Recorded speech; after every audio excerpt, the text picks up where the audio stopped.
이 노상원 전 사령관이 지금 뭐 구속 뭐 되겠죠. 이제 뭐 자기가 포기했으니까.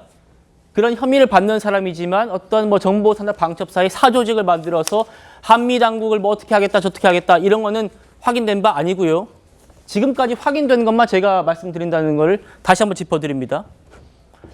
잘 모른다고 했잖아요. 문 전 사령관 주장은. 하지만 지금 수사 당국이 확인한 바로는 개업 이틀 전인 12월 1일에 만났다는 겁니다. 정보사 쪽과 노 전 사령관이. 그런데 그 장소가 햄버거 가게였다. 그 햄버거 가게에서 노 전 사령관이 뭐 선관위 전산 서버 확보하면은 부정선거 증거 확인할 수 있다. 부정선거 얘기를 노 전 사령관이 얘기했다는 거예요. 햄버거 가게에서. 네, 뭐 이제 그게 다 좀 알려지는 이제 사건이죠. 그리고 심지어는 노상원 씨가 그 대령들한테 다음엔 네가 승진하고 그 다음엔 네가 승진하면 되지 않느냐 이런 정도의 말한 군 지휘 계통의 인선까지 관여했다라고 하는 것은 이미 문 정보사령관이 기본적으로 이 사람이 김영은 사단이고 그 위에 대통령이 있다 이런 생각을 했고요. 그러니까 그런 믿음이 있었으니까 사실 계엄 얘기를 꺼낼 수 있었다라고 보여지고요.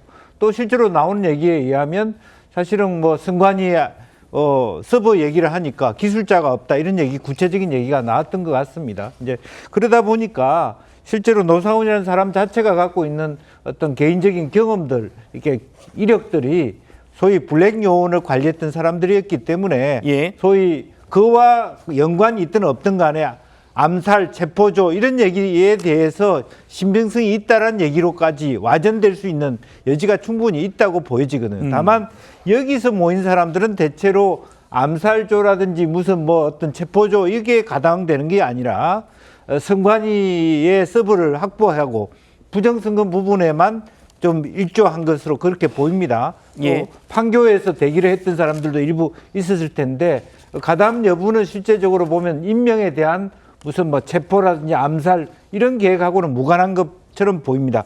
이제 그럼에도 불구하고 어쨌든 노상원이라고 하는 분이 갖고 있는 이 잠재력, 포텐셜 때문에 충분히 이와 같은 어떤 괴담들이 퍼질 수 있는 그런 배경이 되는 거 아닌가 그렇게 보여집니다. 예. 자, 다시 보시죠. 한 햄버거 프랜차이즈점에서 뭐 서울도 아니고 경기도 지점이었어요. 햄버거 프랜차이즈점에서 노 전 사령관이 정보사 사령관과 직원들에게 계엄이 곧 있을 테니 준비하라. 계엄 당일에 중선관이 서버를 확보하라. 부정선거 증거를 확보할 수 있다. 이런 말을 했다라고 아마 관계자들이 진술한 모양입니다. 그러니까 이제 노 전 사령관이 체포가 됐고 지금 영장 심사 단계까지 온 것 같아요. 김경부 대변인. 여기 있는 이 노 전 사령관에게 이 얘기를 들었다는 정보사령관도 지금 긴급 체포가 됐습니다. 이 상황 어떻게 보십니까? 어떻게 보면 저는 심각한 얘기를 롯데리아라는 많은 사람들이 오가는 일요일 오후 낮 12시부터 오후 1시까지 했다는 게 조금 믿겨지지가 않은데요. 그러고 또 그 지시를 한 사람이 현역 군인이 아니지 않습니까? 그렇다면 사실상의 뭐 이거는 수사를 통해서 좀 알아봐야겠지만 네. 김영현 전 장관이 믿을 수 있는 사람은 어떻게 보면 비선을 이른바 관리하고 있다고 생각할 수밖에 없기 때문에 이거는 여러 가지 문제 중에서 다 가장 위험한 거죠. 어떻게 보면 계엄이란 것이 합법적인 계엄이 있을 수 있고 어떻게 보면 합법적이지 못한 계엄이 있을 수 있는데 거기에 동원되는 사람이 민간인이었다. 이런 측면에서 봤을 때 그리고 그 사람이 김영현 전 장관과 사적으로 예전에 근무를 했던 사람이다. 그리고 군의 정식 계통이 아니라 민간인을 통한 비선을 통해서 이런 지시가 내려졌다고 한다면 그 내린 명령에 대해서 과연 그게 합법적일 수 있을 것인가에 대한 의문이 들 수밖에 없는 상황이기 때문에 예.